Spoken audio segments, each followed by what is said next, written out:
Alors, bienvenue à vous tous encore, cette fois-ci, dans cette session spéciale, en train de continuer donc notre thème principal qui est comprendre la louange et l'adoration. Pour cette session, nous allons nous entretenir un peu sur des définitions. Alors, je dis essai de définition sur la louange et l'adoration parce que je me dis bien, allez, je ne peux pas vraiment prétendre que ce que je vais vous dire maintenant, c'est la définition sur la louange et l'adoration, ou c'est absolument comme ça qu'il faut nécessairement définir louange et adoration. Pourquoi? Parce que premièrement, si vous voulez définir un texte, un thème ou un concept théologique, vous devez tenir compte de l'équilibre.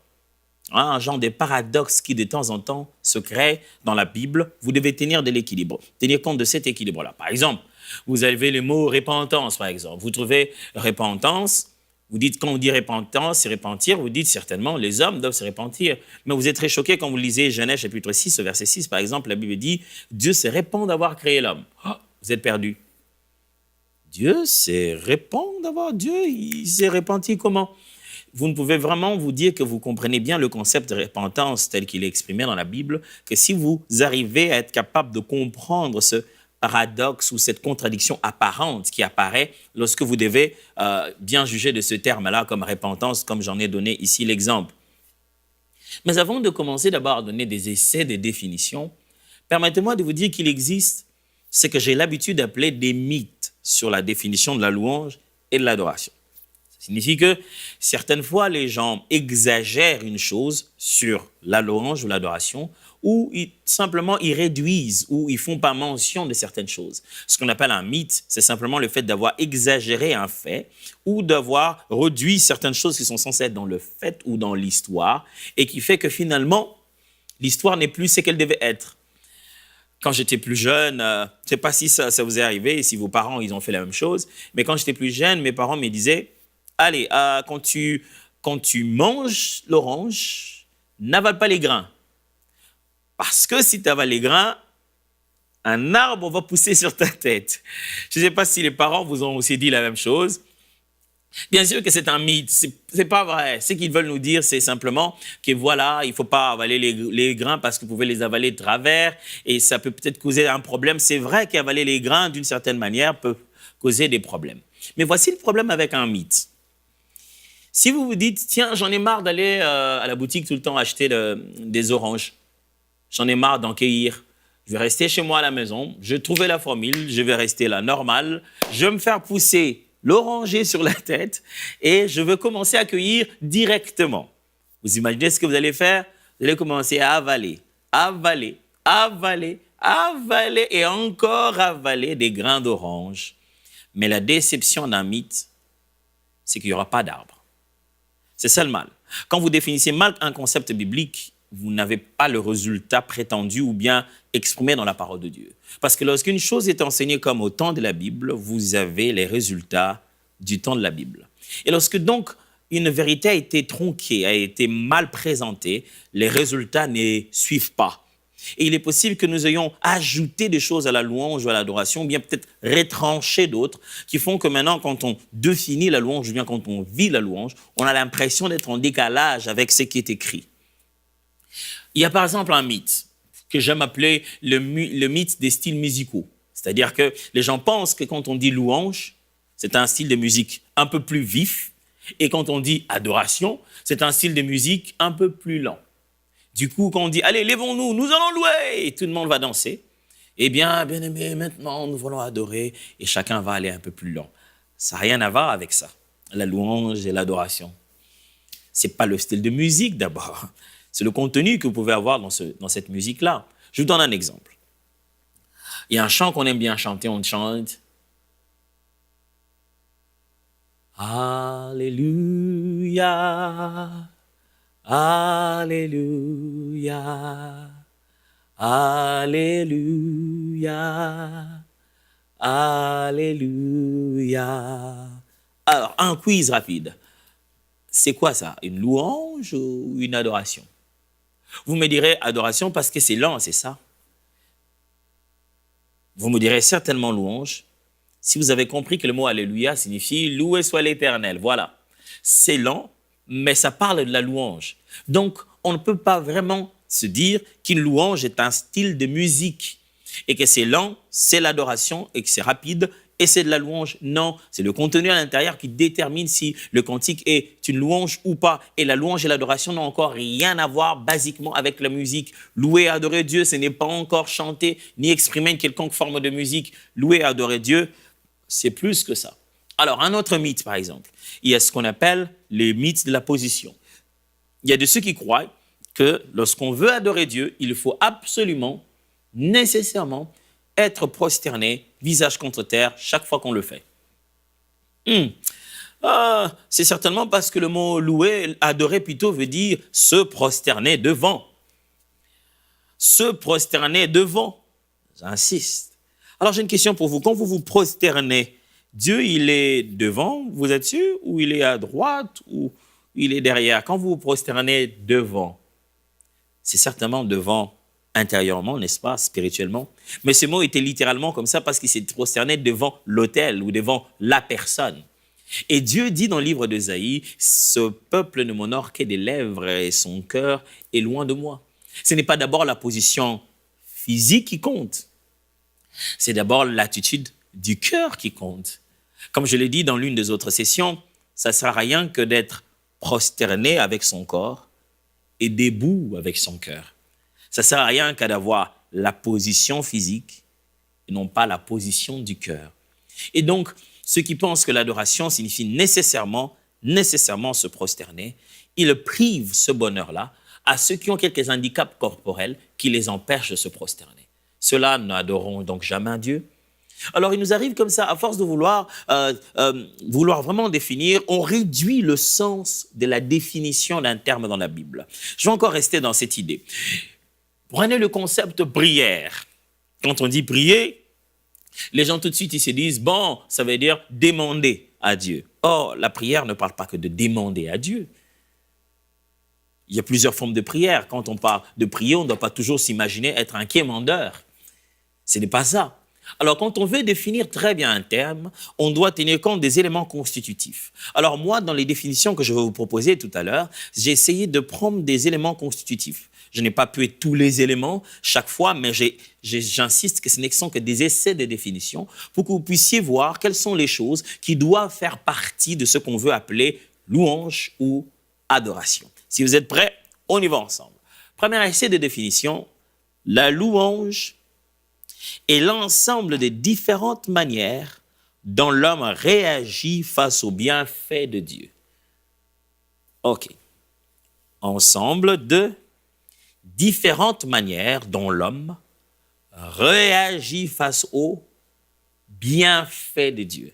Tous ces mots sont choisis à dessein. Ensemble des différentes manières. C'est-à-dire que quand nous louons Dieu, on ne s'exprime pas d'une seule manière. Vous savez, on est des fois au culte et on est en train de louer Dieu. Certains sont prosternés, d'autres sont levés, d'autres sont même assis. Ceux qui sont assis, ça ne veut pas toujours dire qu'ils sont passifs. Ça peut être l'expression de leur reconnaissance à Dieu. Et donc, on est là en train de louer Dieu. Certains pleurent, certains parlent, certains sont silencieux parce que frappés par sa majesté. Nous tous, on est là, on exprime différemment.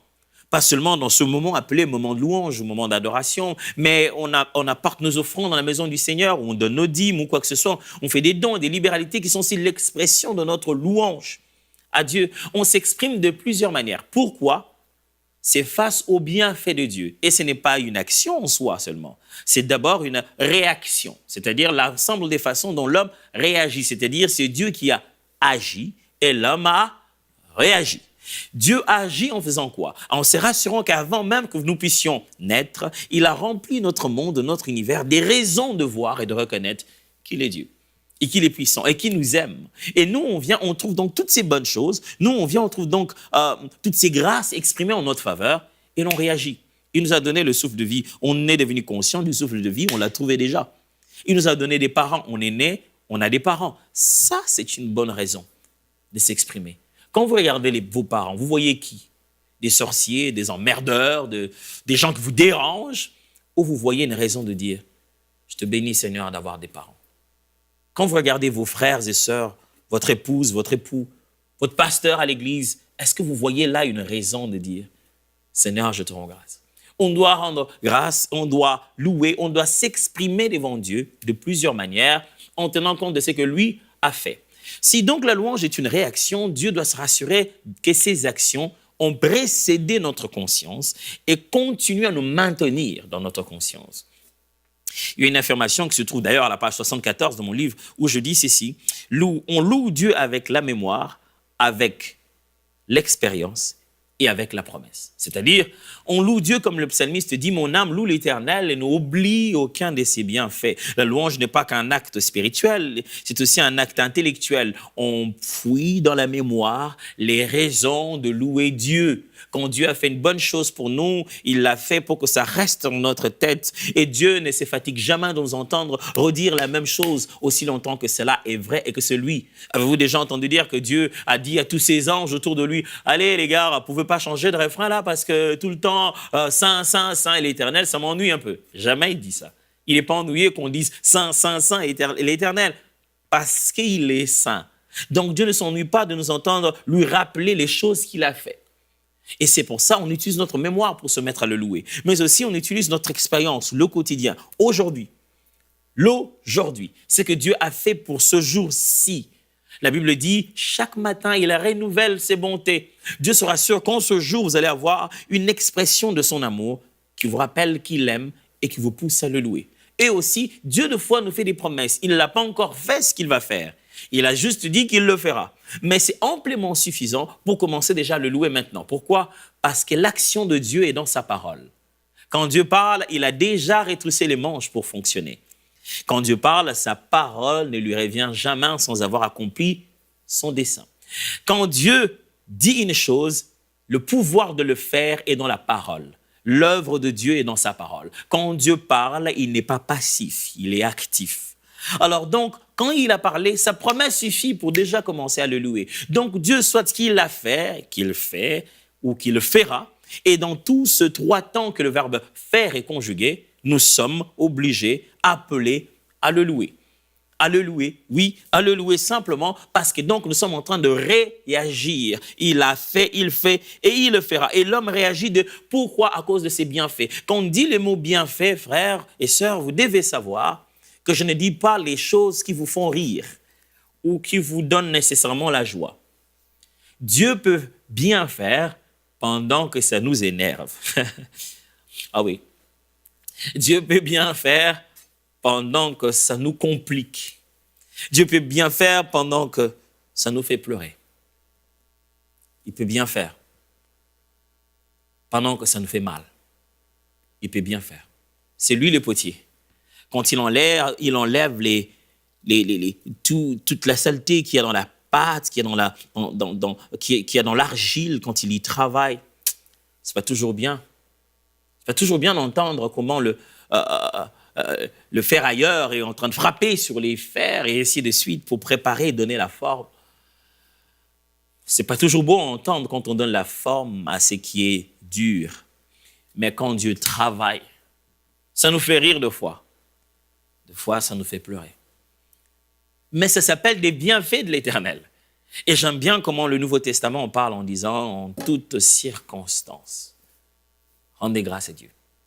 Cette circonstance peut sembler être mauvaise maintenant, aujourd'hui. Et quand vous la regardez, vous dites, est-ce que c'est vraiment Dieu qui a fait ça? Est-ce que c'est Dieu qui a pris mon fils? Est-ce que c'est Dieu qui a pris ma mère? Ouf! Il y a bien une question que nous poserons Dieu le jour où on le rencontrera pour dire pourquoi tu as fait ceci, pourquoi tu as fait cela. Mais une chose qui me rassure dans la vie, c'est quand la Bible dit en toute chose, rendez grâce à Dieu. Tout concourt au bien de ceux qui aiment Dieu. Au bien. Pas au malheur, au bien de ceux qui aiment Dieu. Oh, quel est le bien qu'on a? En quoi c'est bien d'avoir un parent et de ne plus le voir? En quoi c'est bien d'avoir un enfant, de ne plus le voir? Je ne sais pas vous expliquer ça. Mais le temps qui vient, les jours qui vont suivre, vous feront sentir que c'était le meilleur moment pour que Dieu le prenne ou que Dieu fasse une chose ou une autre. Donc, ce que j'appelle les bienfaits de Dieu ici, pour lesquels nous devons nous louer, ce n'est pas toujours les choses qui nous font chanter et qui nous donnent envie de sauter de joie, mais aussi celles qui nous font pleurer, mais qui, en fait, en réalité, ont pour but de transformer notre caractère, de mieux le rapprocher de Dieu et de nous mettre dans les meilleures conditions de pouvoir accomplir notre raison d'existence. Ça peut paraître difficile, mais c'est un bienfait de Dieu. Ça peut paraître bizarre, mais c'est un bienfait de Dieu. Je vous propose une deuxième définition. Et c'est de définition. La louange est une expression venant des sentiments que les actions de Dieu ont provoqués envers nous et autour de nous. La louange est une expression venant des sentiments que les actions de Dieu ont provoqués envers nous et autour de nous. Oui, des sentiments. Dieu fait quelque chose, c'est pas comme des robots. Ça provoque en nous des sentiments de joie ou de tristesse ou d'intérêt. Ça provoque en nous ces sentiments et ces émotions, on les exprime. La louange vient de ces sentiments-là. On exprime ces émotions. Pourquoi? On les exprime, j'insiste. On ne les ressent pas seulement, on les exprime. On les exprime, pourquoi? Ça vient des actions de Dieu. Dieu a fait quelque chose, fait ou fera, et ça met en nous des sentiments. On a des émotions exprimées, la joie, les larmes, les pleurs, la majesté, la grandeur, l'étonnement. Ce sont ces actions qui ont provoqué cela en nous, mais aussi autour de nous. Pourquoi l'aspect autour de nous? Parce que nous ne louons pas Dieu que de manière égoïste. On ne regarde pas que dans nos propres vies pour trouver les raisons de le louer. Quelquefois, Dieu le fait autour de nous, chez le voisin, chez la voisine. Dieu le fait chez les autres, dans l'église, dans l'assemblée, autour de nous, en passant. Quelqu'un est guéri à travers nous, l'exercice de notre ministère. Quelqu'un est béni et on regarde ce que Dieu a fait. On n'en est pas directement bénéficiaire, mais on le voit, on contemple, on regarde, on dit « Loué soit le Seigneur qui a fait marcher le paralytique ». Voilà. Loué soit le Seigneur qui a béni mon frère, qui a donné ceci à ma sœur. Loué soit le Seigneur qui a visité notre assemblée. Ce n'est pas moi qui en suis le bénéficiaire directement, mais je l'ai vu autour de moi. Je vis Dieu le faire autour de moi. Et je ne peux pas rester insensible. Je ne peux pas être là comme si rien ne s'est passé. Frères et sœurs, apprenez à ne pas être insensible devant Dieu. À ne pas être insensible devant les bontés de Dieu. Pas devant un cantique d'abord, les bontés de Dieu. Vous savez, quand on est à l'église, on ne loue pas Dieu à cause des cantiques. On loue Dieu à cause de ce dont on se rappelle qu'il a fait. On loue Dieu à cause de ce qu'il est et qu'il mérite. Les cantiques ne viennent que nous rappeler ce qu'il mérite réellement. On ne doit pas attendre que ça chante pour qu'on bouge. On doit juste savoir qu'il l'a fait pour qu'on se mette à bouger. Donc, ici, la louange, des sentiments qu'on exprime, l'action que Dieu a provoquée. Dieu a fait une action, ces sentiments sont provoqués en nous. Il l'a fait pour nous ou il l'a fait autour de nous. Troisième essai de définition. Maintenant, je vais essayer de définir l'adoration maintenant. Qu'est-ce que c'est que l'adoration? L'adoration est une relation d'amour avec Dieu, dépassant ses œuvres pour se fixer sur sa personne. OK. Si la louange exprime des actions, ainsi de suite exprime à cause des actions de Dieu, l'adoration, elle, est une relation. Ouais. Oui. Une relation avec Dieu, dépassant ses œuvres pour se fixer sur sa personne. Dieu a fait de bonnes choses, je le loue à cause de ce qu'il fait. Après, je découvre qui il est. Vous voyez, il ne suffit pas de venir à l'église et d'aimer un cantique et de danser. Il faut lire les Écritures et commencer à connaître ce Dieu et avoir une bonne relation avec lui. Ne pas connaître les cantiques de Dieu, connaître le Dieu du cantique. Ne pas connaître les églises de Dieu, connaître le Dieu de l'église. Avoir maintenant une relation avec lui. Ne pas connaître la bénédiction de Dieu, mais connaître le Dieu de la bénédiction. Ne pas connaître le temple de Dieu, mais connaître le Dieu du temple. Cette fois-ci, on dépasse l'œuvre. Quand il l'a fait, c'est enfin que l'on sache qu'il est Dieu. C'est lui-même qui dit ça tout le temps dans la Bible. Enfin que l'on sache que je suis. Pas que juste j'ai fait. La finalité, après avoir fait, c'est pour que l'on sache que je suis. C'est Dieu qui dit ça. Alors dans l'adoration, on va vers ce qu'il est maintenant. On établit une relation avec lui. Et on s'approche de lui, qu'il ait fait ou pas. Qu'on ait des souvenirs de ce qu'il a fait ou pas. On ne vient même plus à cause de ce qu'il va faire. On vient parce qu'on l'aime lui. On le connaît lui. On aime passer du temps avec lui. Dieu est bon. Il bénit, oui, fantastique. Mais il est sage. Il est patient. Il nourrit, il guérit, oui, c'est vrai. Mais je ne suis pas venu parce qu'il guérit. Je suis venu parce que je l'aime. Il est mon ami. Il est celui qui me comprend de l'intérieur, qui ne me juge pas d'apparence, qui me connaît vraiment. dans ce que je suis véritablement. Là, vous commencez à établir une relation. Mais vous ne pouvez pas établir une relation avec quelqu'un que vous ne connaissez pas. On vous laisse 10 minutes avec quelqu'un dans une salle d'accueil. Vous êtes là, hein, chacun a son téléphone. S'il n'y a pas de conversation, vous n'allez pas vous connaître. Et quand vous avez la conversation, faites quoi? Vous commencez par échanger des informations. Moi, je suis toujours très étonné de ce que fait ma femme d'habitude. On arrive quelque part, on parle. Au bout de 10 minutes, 20 minutes, après, elle vient me voir, elle dit « Ah, tu sais, la dame là, elle a 4 enfants, son enfant s'appelle un tel, un tel, un tel, un tel. Elle habite ici, ah, tu sais, elle a eu son premier fils avec beaucoup de difficultés. Est-ce que tu sais que leur maison, ils l'ont acheté sans crédit et tout ?» Ah, 10 minutes, comment tu sais tout ça? Apparemment, les dames ont l'habitude de parler de leurs enfants, des choses qui les concernent comme ça. Généralement, nous les hommes, on est un peu réservés. On parle de la télé, on parle des informations, on parle de la politique, on parle de l'économie. On ne parle pas de nous-mêmes. Mais les femmes, allez, dès la première minute, elles commencent à parler d'elles, de ce qui les touche, ce qui les touche émotionnellement. Alors, frères et sœurs, c'est la même chose avec Dieu. Quand on s'approche de Dieu, si on veut vraiment l'adorer, établir une relation avec lui, on doit commencer à savoir qui il est. Pas qu'est-ce que les gens disent de lui, mais c'est que lui-même dit de lui-même. Voilà. Et le seul moyen de savoir ça, c'est pas juste écouter des cantiques, c'est d'aimer les Écritures. Lisez la parole de Dieu comme une lettre d'un amoureux. Un amoureux qui est très loin. Allez, qui à l'époque où il n'existait pas Facebook, qui ne pouvait pas t'envoyer un selfie et te dire « Voici, c'est moi Jésus, allez, tchac !» Mais un amoureux qui à l'époque où on devait tout écrire ses émotions et exprimer son visage, mais avec ses mots. Il a tout écrit. Il a tout écrit de lui. Prends la parole, lis-la avec passion. Entends de voir se dessiner dans les lignes ton sauveur et ton amoureux. Aimer les Écritures. Ça devient la grande faiblesse des chrétiens d'aujourd'hui. Les gens n'aiment pas la Bible. Ils aiment les chants, ils aiment la musique, ils aiment danser, ils aiment même l'adoration et non pas celui qu'on adore. Allez, ne devenez pas amoureux de l'adoration. Devenez amoureux de Dieu et adorez-le. Et donc, prenez la parole de Dieu pour établir une relation avec Dieu. Et pas seulement ça, prenez du temps. Donnez-vous du temps pour établir une relation. Je disais ici que l'adoration, c'est avoir une relation avec Dieu dépassant ses œuvres pour aller vers ce qu'il est, vers sa personne. Et comment on établit cette relation? Premièrement, par la parole de Dieu. Deuxièmement, par la prière. J'ai commencé par la parole de Dieu, puis par la prière pour ceux qui sont déjà enfants de Dieu. Mais pour ceux qui ne le sont pas, le point de départ, c'est d'abord être né de nouveau.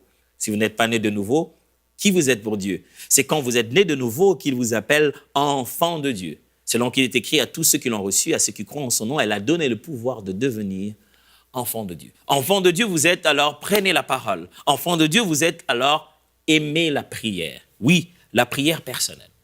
Très souvent, les gens ont du mal à passer du temps de prière seul avec Dieu. Alors, ils sont habitués à rester tout le temps avec des gens, parler. C'est vrai.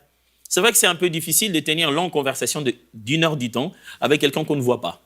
Quand on parle avec quelqu'un qu'on voit, pendant qu'on échange, on regarde sa tenue, on regarde ses chaussures. Ah, j'aime bien, ce sont des chaussures blanches. OK, bien, son sourire. On regarde des petits détails parce que le visuel est là, ça nous aide à passer le temps. Mais prier pendant qu'on ne le voit pas et qu'on ferme les yeux, si on est habitué à tout le temps parler avec les gens, on se sent la solitude et ça dure pas, on trouve que c'est monotone, c'est ennuyeux. Mais quand tu lis la Bible, tu commences à voir Dieu, littéralement. Tu commences à avoir des images dans ta tête de la personne avec qui tu parles. Et donc, quand tu passes tes petits moments seul avec Dieu, tu établis mieux cette relation. Il faut, en tant que chrétien, que tu aies des temps où tu ne parles pas des choses de Dieu, mais tu parles avec Dieu. Des fois, on se dit, non, on était là avec les amis, on parlait de tout et de rien, on parlait des choses de Dieu, hein, c'était bien. J'ai passé toute ma journée à parler avec les autres sur des choses de Dieu. N'est-ce pas normal? Non, c'est pas normal. Ne passe pas toute ta journée à parler avec les autres des choses de Dieu. Prends du temps à parler avec Dieu lui-même. Parler de Dieu est une chose. Parler avec Dieu en est une autre. Et ça, c'est parler avec Dieu qu'on est en train de vivre cette vie d'adoration. Établir donc cette relation, parler avec Dieu dans la parole de Dieu, parler avec Dieu dans la prière et enfin, être comme Dieu. Après avoir prié, après avoir lu, vous devez aimer comme il aime. Souvenez-vous de ce que Jean dit dans le premier livre de Jean, le premier épître de Jean, 1 Jean. Il dit, si tu n'aimes pas Dieu, si tu n'aimes pas ton voisin, ton frère que tu vois, comment peux-tu dire que tu aimes Dieu que tu ne vois pas? Intéressant, n'est-ce pas? C'est comme si l'amour vertical se teste par l'amour horizontal. Dieu dit, ah, tu m'aimes toi? Tu as dit que tu m'aimes? Oh ouais, c'est vrai, t'es sûr? Ok. Ben, tu me vois pas? Ouais, tu me vois pas, mais tu me dis que tu m'aimes? Ok, on va tester ça. Et ton voisin, tu l'aimes? Ah non, ces gars-là, je les déteste. Ah, mais comment tu le vois et tu dis que tu les détestes et tu me vois pas, tu me dis que tu m'aimes? Dieu établit bien notre relation avec lui en voyant comment nous nous exprimons comme lui. Dieu établit bien notre relation avec lui en disant, il est comme moi. Tu apprends non seulement à ces niveaux-là, tu ne connais pas seulement Dieu, mais tu es connu de lui. Tu es exactement comme lui, il peut témoigner de toi et dire aux autres que tu es. C'est très important cette nuance. Connaître Dieu, être connu de lui. Allez, imaginez-vous que quelqu'un vous dise qu'il me connaît. Ah, il vous dit, ah non, mais je connais le pasteur Atom, ça, fantastique, ah, c'est bien. Il vous dit un tas de choses sur moi, il vous raconte des choses. Et un jour, je viens dans votre ville. Pas très loin de votre assemblée. Et c'est le jour où vous allez vous dire, ah, mais tiens, mon ami, toi, tu as toujours dit que tu connais le pasteur Tom, c'est ton ami, tu as son numéro, il est là. Tu peux lui demander de venir manger à la maison. Allons le voir, il va tout de suite te reconnaître, il va t'embrasser, et puis tu pourras alors m'introduire, me présenter près de lui. Alors, si vous voyez cet ami en train de tergiverser, il est possible moi, je ne le connais pas. C'est pas que lui ne me connaît pas. Il a des informations sur moi. Il n'y a pas de relation. Il y a des relations quand non seulement que vous connaissez, mais vous êtes connu. L'autre répond aussi à cette connaissance. Alors s'il vient, quand je le vois, j'écris de joie, je dis « Oh mon ami !» Je l'embrasse très fort, tu diras. Ces deux-là, ils sont en relation. Connaître Dieu par la parole, passer du temps de la prière, c'est une chose. Mais vivre comme lui, c'est l'opportunité pour lui de témoigner qu'il te connaît. Alors il dit « Bon et fidèle serviteur ». Alors, ce ne sont que des essais, des définitions, montrant d'un côté la louange qui est très dépendante du verbe faire, a fait et fera, et l'adoration qui est très, très dépendante de la relation qui dépasse les œuvres, qui va vers la personne. Si vous avez déjà commencé à comprendre, c'est déjà bien. Sans quoi, dans la prochaine session, je vais me mettre à faire qu'une comparaison. Louange, adoration. Louange, adoration. Je vais faire une belle comparaison, des bonnes comparaisons que je tirais aussi de mon mentor, le feu Papa Alain Moloto, pour comprendre louange et adoration et bien les comparer et savoir qui est quoi et mieux savoir ce qu'il appelle la divergence convergente. Alors, je vous attends pour la prochaine session et que Dieu vous bénisse.